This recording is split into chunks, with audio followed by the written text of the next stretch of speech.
Você sabe qual foi a primeira startup de Elon Musk? Tudo começou no verão de 1994. Musk e seu irmão Kimball tinham uma missão: cruzar os Estados Unidos de carro. Nessa época, em 1994, a internet tinha acabado de se tornar acessível ao público, graças ao surgimento de sites como o Yahoo e ferramentas como o navegador Netscape. Era o começo de tudo, mas os irmãos estavam sintonizados com a internet e achavam que era possível abrir um negócio juntos. A melhor ideia da viagem foi fazer uma rede de comunicação para médicos da internet. A intenção não era fazer algo ambicioso como registros de saúde eletrônicos, mas sim elaborar um sistema para profissionais trocarem informações e também obterem colaboração. Contudo, como contou Kimball algum tempo depois, essa ideia, apesar de ter sido executada, não rendeu bons frutos, pois não era algo que realmente queriam fazer. Mas nem tudo estava perdido. Elon Musk tinha passado a primeira parte daquele verão no Vale do Silício, trabalhando em 2 locais. De dia trabalhava no Instituto de Pesquisa Pinnacle, uma startup muito em alta na época, com uma equipe de cientistas que explorava maneiras de usar os ultracapacitores como fonte de combustível revolucionária em veículos elétricos e híbridos. E aqui é possível ligar alguns pontos, pois os ultracapacitores pareciam promissores como suprimento de energia para mísseis. Eram mais resistentes do que baterias sobre os estresses mecânicos de um lançamento e guardariam uma carga mais consistente por períodos mais longos. No fim da tarde, ia para a Rocket Science Games, uma startup com sede em Palo Alto que pretendia criar os videogames mais avançados do mercado, substituindo os cartuchos por CDs capazes de armazenar mais dados.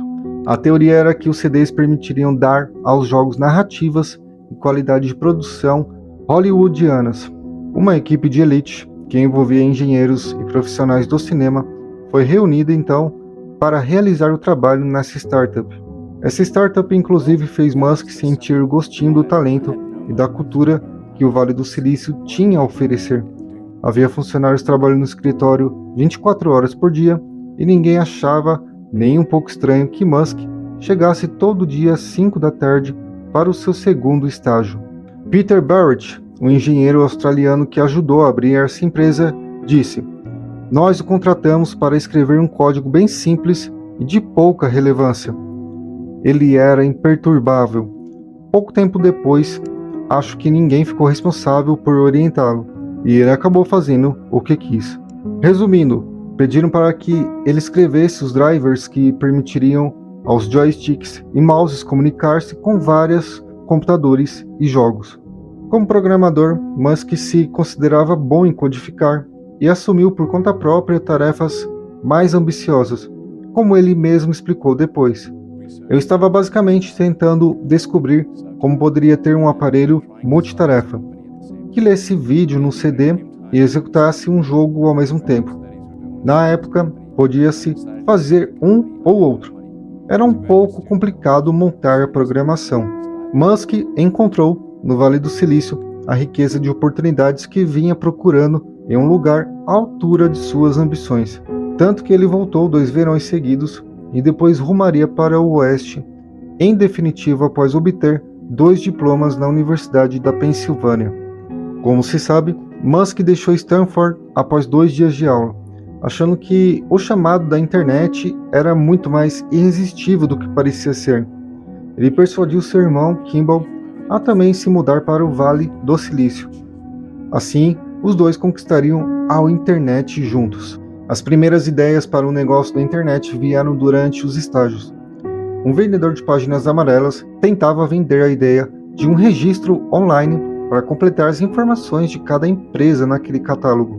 O vendedor então teve dificuldade naquela época para explicar a proposta e tinha pouco conhecimento sobre o que a internet realmente era, semelhante a muitas pessoas daquela época.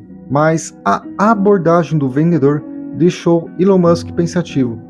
Ele procurou Kimball e falou pela primeira vez sobre a ideia de ajudar empresas a entrar na internet. De acordo com Kimball, Elon Musk disse: "Esses caras não sabem o que estão falando. talvez isso seja algo que possamos fazer. Isso foi em 1995, e os irmãos estavam prestes a criar a Global Link Information Network, a startup que seria rebatizada de Zip2. Em 1995, muitos não sabiam quase nada sobre como entrar na internet e praticamente não entendiam o valor de criar um site para o seu negócio.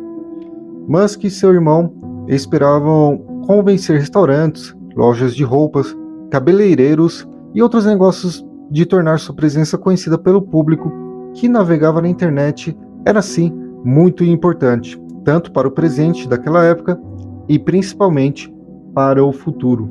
Assim, a Zip2 criaria um catálogo de negócios pesquisável e o ligaria a mapas. De forma simples, Musk costumava explicar o conceito por meio de uma pizza, dizendo que todo mundo merecia ter o direito de saber a localização da pizzaria mais próxima e as informações detalhadas sobre como chegar lá. Isso é meio óbvio hoje em dia, mas na época poucos imaginavam um serviço desse tipo. Os irmãos Musk deram vida então a Zip2 no número 430 da Sherman Avenue, em Palo Alto. Alugaram um escritório do tamanho de uma kitnet, 9 metros por 6 para ser mais exato, e adquiriram então mobiliário básico para começar. O prédio de 3 andares não tinha elevador e a água dos vasos sanitários com frequência retornava. Como conta assim, um dos primeiros funcionários, era literalmente um lugar de merda para trabalhar.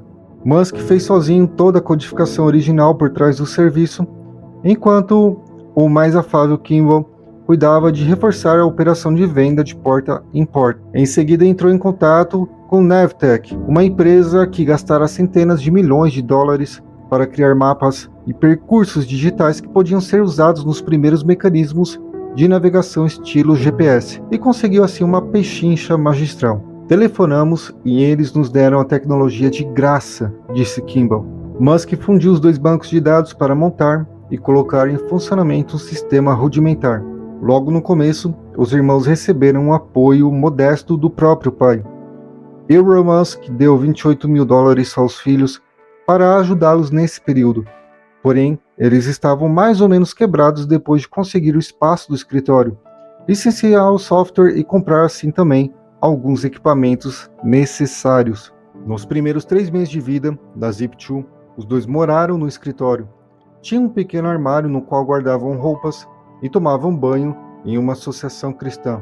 Em seguida alugaram um apartamento de 2 quartos, mas não tinham dinheiro nem disposição para comprar móveis.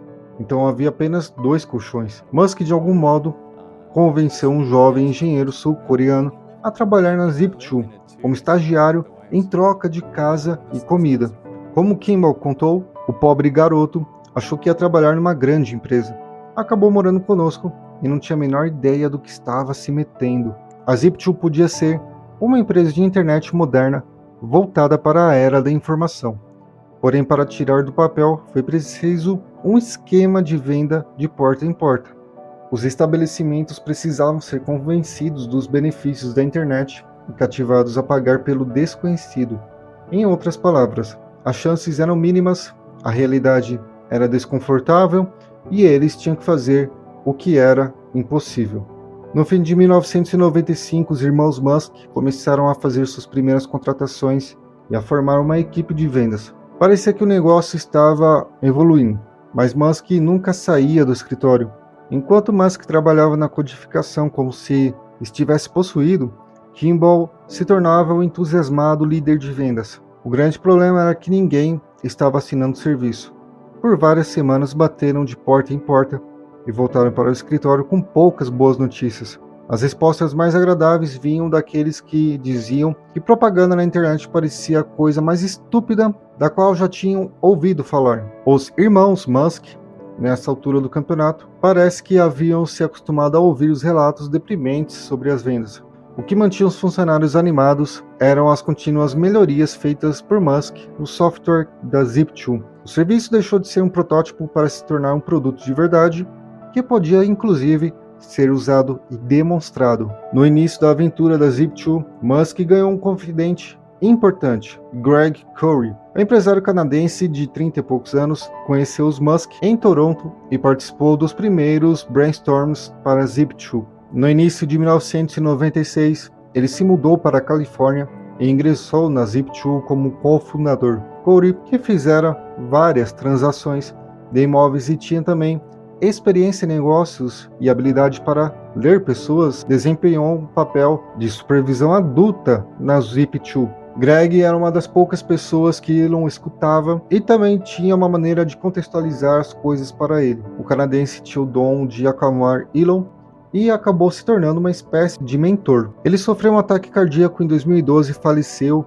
aos 51 anos, depois de ganhar uma fortuna investindo nas empresas de Musk. Elon foi ao funeral e, assim como Kimball Musk, o irmão de Elon Musk, disse: devemos muito a ele. No início de 1996, a Zip2 passou por uma grande mudança. A empresa de capital de risco More Dividend Ventures havia ouvido falar de dois rapazes da África do Sul e se reuniu com os irmãos. Elon, embora ainda iniciante em suas habilidades de apresentação, promoveu bem a empresa e os investidores ficaram impressionados com a sua energia. A More Dividend investiu então $3 milhões na companhia. A empresa mudou oficialmente seu nome de Global Link para Zip2 e mudou-se para um escritório maior, no número 390, na Cambridge Avenue, em Palo Alto, e começou a contratar engenheiros de talento. A empresa também alterou a estratégia de negócios. Embora Musk se sobressaísse como codificador autodidata, suas habilidades não eram nem de perto tão apuradas quanto as dos novos contratados. Eles deram uma olhada no código da Zip2